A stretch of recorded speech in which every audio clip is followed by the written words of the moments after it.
With us now, Republican Congressman Brian Mast of Florida. He's the chairman of the House Foreign Affairs Committee, as well as a U.S. veteran. Mr. Chairman, thanks for joining us. A headline in the Wall Street Journal today reads, quote, Trump has glossed over high prices.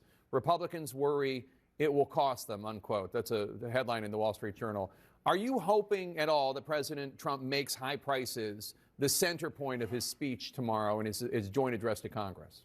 I think he'll address that specifically in this way. The plan is simple as it relates to inflation and prices. The government spends less money, your prices go down. You have less taxes, you have more disposable income. The plan is that simple from the administration. That is what they've been working on, cutting the size and scope of government, spending less of your money. President Trump announced his tariffs on goods coming in from Canada, Mexico, and China. Those tariffs are going to go into effect at midnight tonight.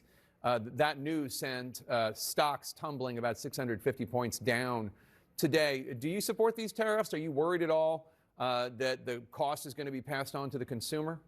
I support the tariffs and I support the brinksmanship that's going on because it brings results. When you look at what's going on, you see Mexico, instead of getting a plant for making Civics in Mexico, they're going to get that in Indiana. You get Taiwan Semiconductor getting $100 million investment into Arizona. You get things being addressed with fentanyl on our border and immigration on our border. You get things addressed on the northern border with Canada as well. And the closer it gets to the midnight hour, the more they're coming to the table with what they want to bargain with President Trump. No company likes disruption. We know that that's the case. They're not going to want to move a plant or do something else. And I can tell you, Ford hasn't called me personally, but I've had a lot of phone calls from mid-sized companies that have literally been saying, how do we bring this or this or this back into the United States of America? Let's turn to Russia's war against Ukraine. Today, Ukrainian President Zelensky said he's counting on U.S. support to help the country find peace. Do you think that Zelensky and Ukraine can still count on the U.S. for support? I think you quoted one half of the argument, which is President Trump saying minerals deal is still on the table. Zelensky saying that a deal is still on the table. But in the end, you have, again, you were asking before about anybody criticizing President Trump. There's nothing to criticize here.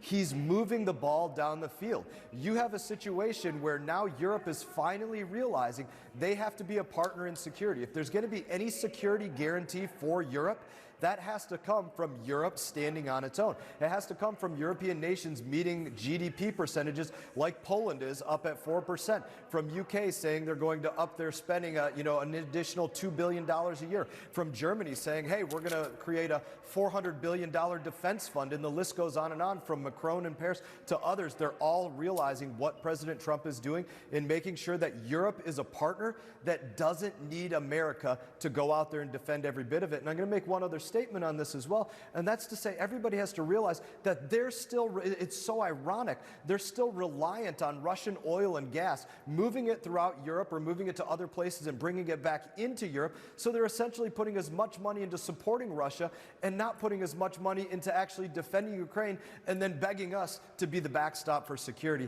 That comes to an end. Yeah, I actually saw a study from a European group that showed that Europeans were actually buying more Russian oil and gas than they were helping Ukraine in terms of the aid. So in some ways, the Europeans are funding both sides in this war. But let me just ask you, because you said there's nothing to criticize about President Trump's showdown with Zelensky and Vice President Vance's showdown with Zelensky last Friday.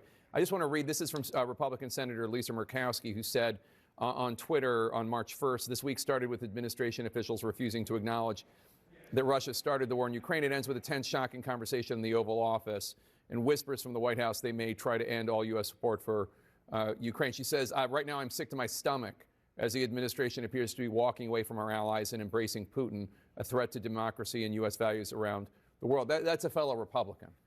Yeah, I would just say, look at the results, Lisa. Look at what's going on over there with all the stats that I just gave you about European nations that are upping their defense spending, the fact that we're addressing how much they're still putting into Russia right now, and don't come and beg for us to be your security guarantee when you're still propping up the entity that you're worried about defending against. Republican Congressman Brian Mast of Florida, the chairman of the House Foreign Affairs Committee. Thank you so much, sir. Good to see you as always. Hey everyone, thank you for watching this video. If you enjoyed the video, please click like and subscribe. I will be back on YouTube with more exclusive content, so stay tuned.